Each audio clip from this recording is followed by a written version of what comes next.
You ever just find yourself playing a game, you're really immersed in it, and you're having a wonderful time doing your thing, and what feels like half an hour has actually been about 7? I think that's an experience we've all felt at some point. Some games can hold your attention for a few minutes, a few hours, maybe even a few days, but sometimes there are those games that manage to rope you in and keep you on the hook longer than almost anything else.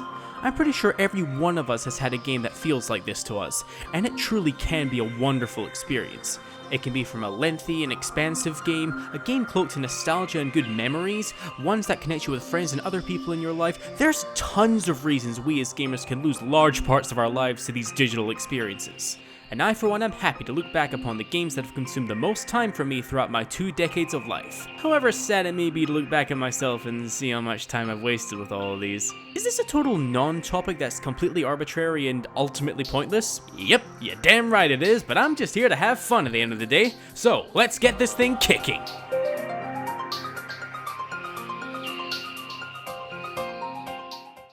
When you're just a wee lad trying to sort your way through the nonsense that is your childhood, it is really easy to get yourself hooked on simpler kinds of games, ones that anyone can play and really just about anyone can find some thrill and enjoyment out of. And for me, one of those games was The Sims 2. With the number of expansion packs I ended up getting for this game and the surplus of stupid memories I have running simulations of all kinds of dumb stuff, I was definitely hooked on this game when it was in its heyday, just as I'm sure most people were who own this game. And even today, with all the newer versions of The Sims and all those expansion packs they have out there, I'd still go as far to say that this is still the best Sims game.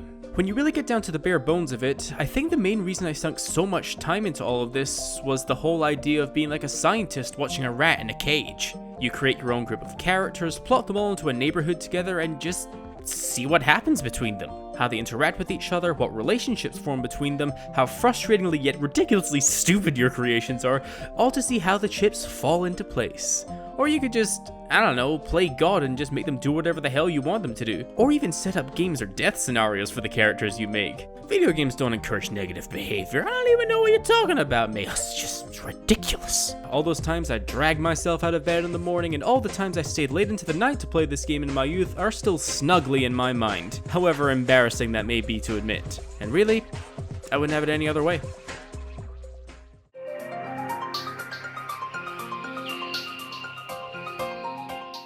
There was a long time ago when I was just a wee lad walking into a game shop in Glasgow, and I had been given the chance to pick out any game I wanted to take home and have a bangin' time with. And in the midst of my search, a certain little game came up on one of the displays, and blew my little mind all the way to Saturn.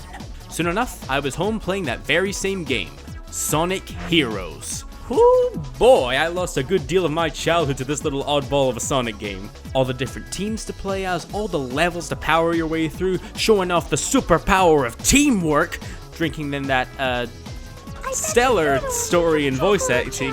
Yeah. What? Little kid me lost his mind every time I played this game. Replaying my favorite levels, playing the side games with my friends, listening to all the rockin' music in this game thanks to the music test since YouTube wasn't a big thing back then. This was just an utter childhood gem for me. And better yet, it's hardly just an experience from my childhood. Even now, while some of its more lacking elements are more prominent now that I'm older, I can't deny that some of that fun factor still sinks through for me. Hell, it actually wasn't until I was in my late teens that I actually even managed to beat this game, never being able to get that last damn Chaos Emerald since I assumed that you had to mash the ever-loving heck out of the boost button to catch it, not once realizing it was as easy as just holding down the button instead. I'm a smart boy, I swear, Mom. It's not my favorite Sonic game, especially with other Sonic games having come to my attention, but it'll always be one of those silly and fun games from my childhood, and that is more than enough for me.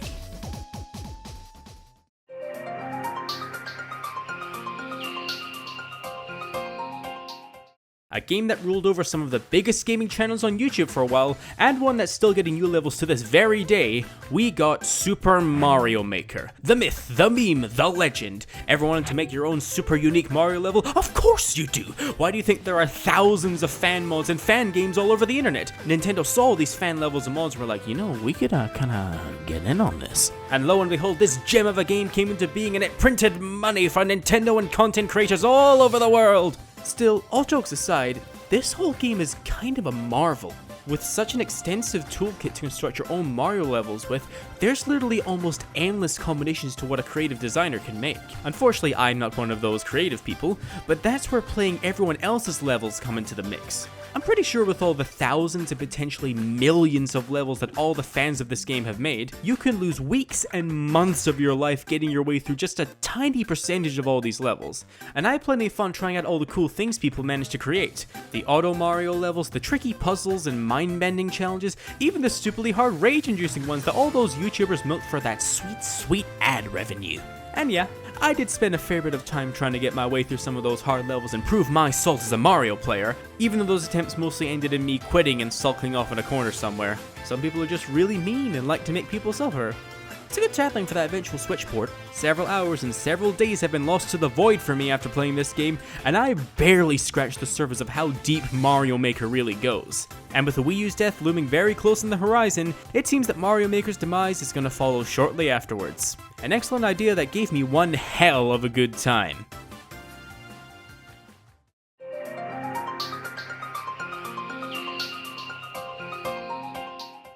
Alright, this might be a little bit cheating, but this is admittedly a double-up entry of two incredibly similar yet still different games, mainly because it'd be kinda stupid to separate them from each other. Hyrule Warriors and Fire Emblem Warriors. When you think about it, there's a certain appeal to these two games. One lets you unlock and play as your favorite characters, from the obvious poster characters to the incredible secondary characters you never thought would be featured, and the other lets you unlock and play as all your favorite waifus and husbandos. Wait a sec, did I mix these two up? It's hard to tell. At the core of these games, it really is all about the mindless fun of powering through hordes of enemies with flashy and ridiculous combos and special moves, just like your typical Dynasty Warriors game, and they'll really become satisfying and stupidly enjoyable if you give it the chance to. How can you not at least have the slightest bit of joy cleaving the moon in half with a fierce stadium mask or throwing exploding coins at your enemies? Plus, you can even savor magnificent stories right from the minds of the greatest fanfic writers, like Ganon's newest revival being brought about by a sorceress fangirling over Link, or a dragon causing rifts in the universe to let only the most popular Fire Emblem characters come together for an amazing adventure. Hey, still a better story than Fate's. But the main thing to sink your teeth into is the adventure and history mode respectively. Tons of levels and challenges to power your way through, new gear and equipment and costumes to get for your characters, entirely new characters for you to unlock, stuff that'll make you spend hours just trying to unlock everything. I'll admit to spending some long hours trying to get my way through these modes, and I barely got half of the maps done in either of them. Both of these games are just gems and a half, and are some of my go-to picks if I want some mindless and flashy fun. The waifus are a nice bonus too. A very nice bonus.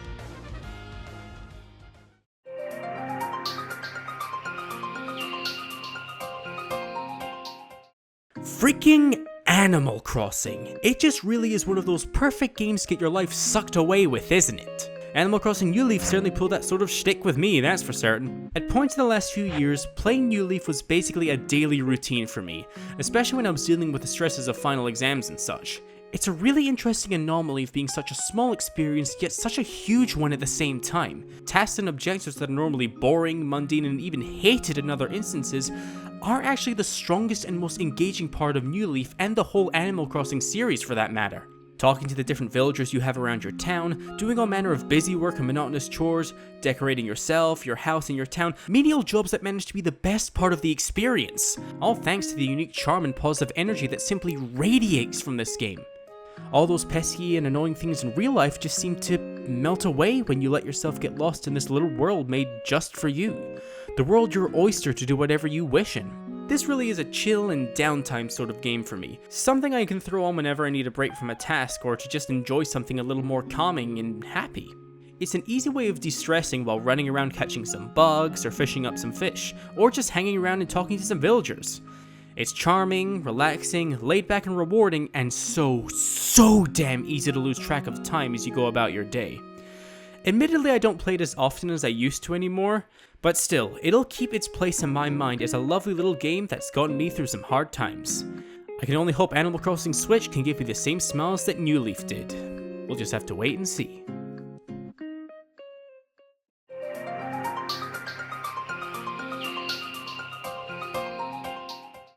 a game that upon my first playthrough rocketed up into my top 3 favorite games, and is one that I recommend to literally every friend I have the chance to, Xenoblade Chronicles. Anyone who's played this knows how much of a monster it is to get through. I'd be saying about 60 hours just getting through the main quest, and more than 100 if you're going for that sweet 100%. And how many times have I played through this game? 5. In the space of 3 years. I am a sad, strange little man. When I got myself Xenoblade 3D back when it was first released, motivated by Shulk's inclusion in Smash and the boy himself QG's fondness for the original, I had no clue what I was going to be getting myself into. And it just blew me away. The engrossing story, the lovable characters, the beautiful locations, the incredible music, I was hooked in from the first minutes of gameplay. Admittedly, the actual combat system and gameplay was a little bit weird when I first started, but every single other feature of the game was so wonderful that I simply said to myself, "Hey, suck it up, you little prick," and learned the system, and is easily my favorite RPG I have ever played. With so much content to get your way through in the main quest and literally hundreds of side quests, as well as an incredible plot and cast of characters to go on the journey with, I have no trouble playing this game over and over again. I get lost and immersed in everything Xenoblade has to offer no matter how many times I play through it. And each playthrough gives me the chance to experiment with different party members, different equipment, and different strategies for every big battle, as long as I don't remember how terrible I was in my first playthrough. Wait, Minato Shield blocks talent arts? This entry could go on forever with all the things I could talk about, but there's a much more fun alternative to me spouting more word vomit. You could, maybe get the game for yourself and have a wonderful time? Just throwing it out there, no pressure. But seriously, get this game. You'll have no regrets, believe me.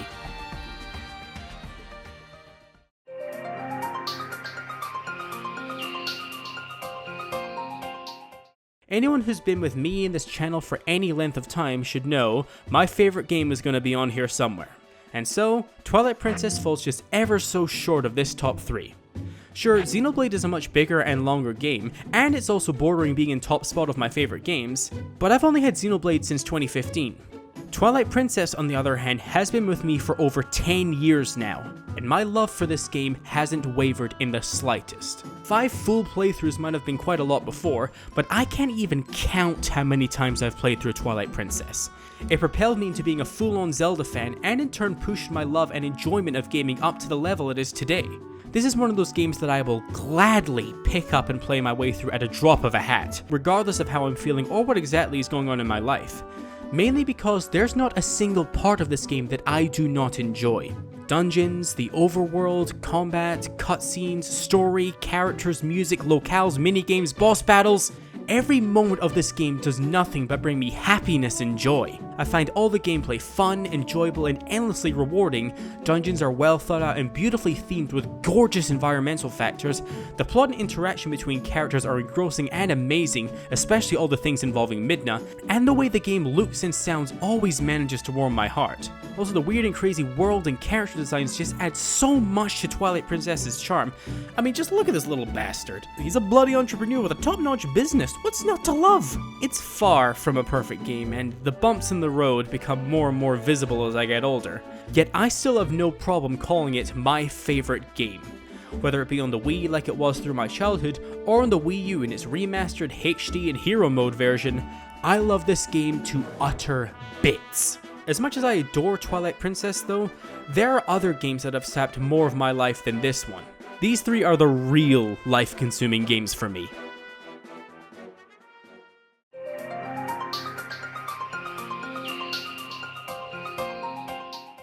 At this point, there have been a few embarrassing entries on this list. Games that, well, maybe I shouldn't have dedicated hours and days of my life to playing. I could have been doing something better, like playing a different game to broaden my horizons, trying to learn some new life skills, or just maybe spending some time outside working on my sunlight deficiency. This one, right here though, is the most embarrassing one. I almost don't even want to say it. It's Fire Emblem Heroes. Bet you didn't see that coming. Oh, yeah. In a world where I could be playing some incredible games like Red Dead Redemption 2, Nier Automata, or my whole backlog of games I'm sure would be amazing, I'd much rather waste my life playing some gacha weeb trash mobile game with them good old anime titties. And if you were to ask me if I'd actually put money into getting more summons for special units like these, I think I'd prefer to go deadly silent rather than give you an answer. as much as I might want to play this off as some unfunny joke or something, I really can't. I actually really enjoy this game. A lot. Sure, the strategy and gameplay barely scratch the depth and number of variables of a proper Fire Emblem game, but there are still maps and stages that'll require some careful planning and team building, when it isn't throwing utterly ridiculous things at you trying to get you to summon some more characters, you know, spending that real world moolah like they want you to. And with tons of variables having been added like skill inheritance, weapon refining, and elemental blessings, the gameplay has a fair bit of meat to it if you really try to get serious. On top of that, there's always a new cascade of content just waiting around the corner. Different challenges and events to test your skills, fun side modes that are good for a break from the usual levels, even battling against other players' teams to prove that you're the best around. Even though I'm not that high tier since I'm a goddamn scrub, new heroes being added all the time, new chapters being added to the story mode, there's always so much going on that it's just so easy to log in every day and just play for a while. I'm not gonna sit here and pretend like this is some amazing and incredible game that you should all get into right now, but I just find Heroes to be a lot of fun and something I really like booting up every single day. Maybe it's the waifus. Yeah, that might have something to do with it. Where is my seasonal and alt intelligence system, you cowards? Alright, let's just hopple on before I embarrass myself even further.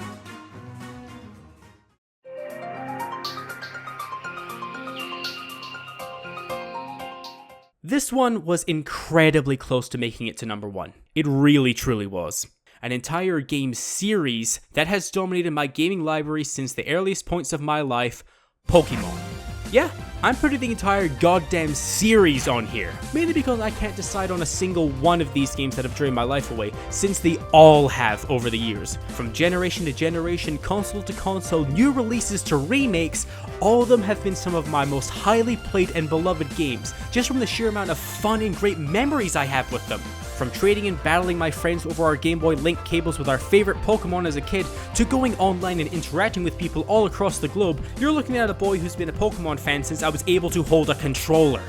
The basic structure largely hasn't changed in the 20 years the series has seen, instead building up from those foundations with each iteration of the series, growing and evolving to new heights with new regions, new concepts, and of course, more than 800 total Pokemon at this point in the series. Battling is rewarding, catching Pokemon is satisfying, trading with friends and randoms online is a great experience, and it all melts together into an enjoyable experience. But beyond the simple basics of the series, what makes the series so easy to sink time into is the insane replay value each game has, just from the number of ways you can approach the adventure. You could pick a team of Pokemon made up of your favorites and have an awesome adventure with them. Or you could pick a team of the strongest Pokemon and utterly decimate every opponent who stands before you. Or better yet, you could challenge yourself to a Nuzlocke run, or a single Pokemon run, or any of the countless challenges people come up with to get bigger and better experiences. And that's not even taking into consideration competitive Pokemon. It's the endless variety of ways of approaching every single game that makes it so easy for me to sink hour after hour and playthrough after playthrough into the series. Even the same Pokemon game can be a different experience with a different set of Pokemon, with fights that were hard becoming easier and some easy battles becoming a lot more difficult. And the ability to dictate the experience by my own decisions with an almost endless number of variables and combinations is the reason I adore this entire franchise so damn much. With all the hours upon hours I've sunk into the Pokemon series, it really was almost my number 1. But there is one lone game that I think trumps even all the time I've sunk into this entire franchise.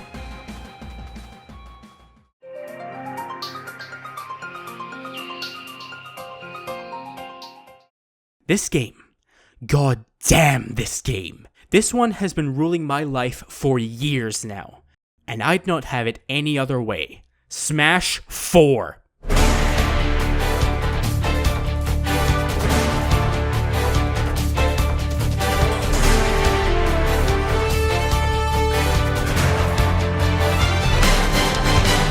Behold, ladies and gentlemen, the game that has consumed more time for me these past few years than almost anything else in my entire life.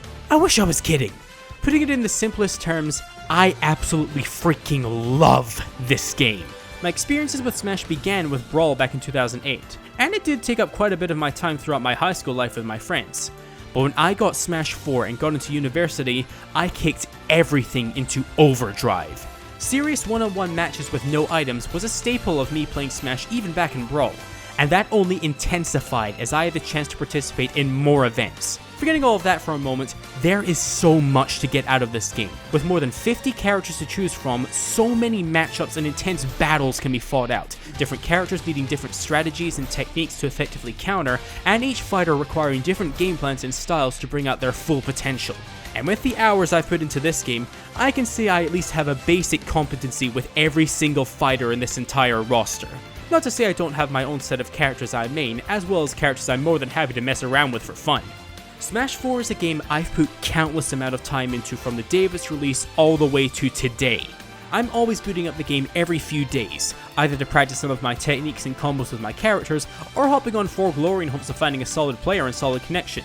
I've made tons of great friends playing the game, and meet up with them pretty much twice a week to play the game for hours on end, both for fun and serious matches. I've then played against a number of legitimately great and competitive players in my country, and I've even actually tried my hand at proper tournaments here and there. I have literally every single Smash amiibo that's been released so far, and all this modded stuff you're seeing in all my footage, this is from my own mod pack.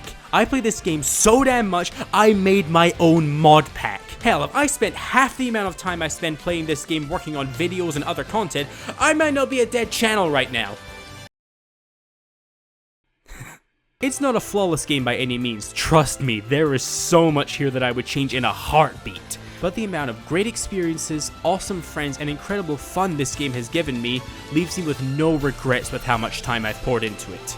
Even if its life is at its end, and the next evolution of Smash is right around the corner. I'm the Speedster, and I'm going to do all of this again when Ultimate finally arrives. My hype is so unbelievably high for Ultimate right now. You want to know just how hyped I am? Hyped enough to make this!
Hello there ladies and gents, and first of all let me say thank you very much for watching this video and making it all the way to the end. As you saw in that clip just before, I'm going to be streaming Smash Ultimate on launch day here in Australia. The plan being to unlock every single character in one stream and whatever other nonsense I get up to doing, so check that out on my Twitch when the game launches. Also, let me take a chance to thank my generous patrons before I sign off. Thank you to my Platinum tier patron Crossbrain and my Silver tier patron Berchi373. You are both incredible and amazing, and I couldn't be more thankful for your ongoing support. That'll be about it for me. Thank you all very much for watching, and I'll see you guys next time. See you then.